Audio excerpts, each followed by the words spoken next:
បាទសួស្តីពុកម៉ែបងប្អូនទាំងអស់គ្នាបាទសួស្តីបាទថ្ងៃនេះមានអីវ៉ាន់បាទមួយឈុតទៀតហើយបងប្អូនណាបាទដាក់លក់ម៉ាស៊ីនច្រូតគូបូតាមួយបងប្អូនបាទសិនច្រូតហ្នឹង020បងប្អូនណាបាទសិនច្រូតនៅសំណុំស៊ីនស្អាតបងប្អូននៅស្អាតបាទមួយជុំបាទឥឡូវអ្នកទាំងអស់គ្នាយើងមើលពីកង់វិញណាបាទអញ្ចឹងពុកម៉ែបងប្អូនអាចមើលបានបាទចំណាយកង់រឡូគឺរៀបចំស្អាតអស់ហើយបងប្អូនណាបាទរៀបចំស្អាតហើយមួយទៀតផ្នែកកង់កៅស៊ូបាទកង់កៅស៊ូគឺស្អាតពីរគ្រាប់បងប្អូនណាសងខាងណាគឺស្អាតហើយបងប្អូនណាបាទឥឡូវអ្នកទាំងអស់គ្នាយើងមកមើលពីបាទផ្នែកបាទខាងមុខបាទមកមើលផ្នែកបាទប៉ែលខាងមុខវិញទៅបាទចំណែកបាទប៉ែខាងមុខ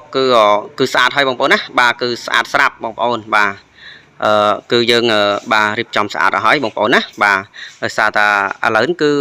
បាទទីដល់រដូវច្រូតហើយអញ្ចឹង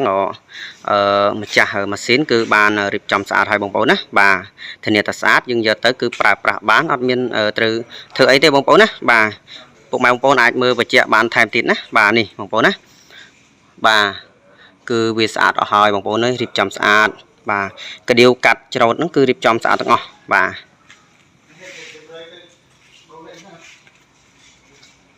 អញ្ចឹងពុកម៉ែបងប្អូនអាចមើលបានបងប្អូនណាបាទធានាថានៅសំណុំស៊ីនស្អាតបងប្អូនណាទឹកថ្នាំណាបាទនៅស្អាតទាំងអស់បាទឥឡូវគឺយើងមកមើលផ្នែកប៉ុងបាទនេះបាទចំណែកប៉ុងគឺស្អាតបងប្អូនណាបាទគឺប៉ុងអត់តមានដោះធ្វើអីទេបងប្អូនណាបាទប៉ុងស្អាតសំណុំស៊ីនបំបនៅស្អាតទាំងអស់អត់តធ្វើអីទេបងប្អូនណាបាទនេះឃើញទេបងប្អូនបាទទឹកថ្នាំអីនៅស្អាតបាទហើយអត់តមានបញ្ហាជ្រាបប្រេងសាំប្រេងទេនៅស្អាតទាំងអស់បាទចំណែកផ្ទៃម៉ាស៊ីនគឺនៅសំណុំនៅស៊ីនស្អាតបាទអត់មានជ្រាបប្រេងសាំប្រេងមានបញ្ហាទេបាទគឺនៅស្អាតទាំងអស់បាទចំណែកបាទលេខក្បាលកញ្ជ្រុកបាទគឺ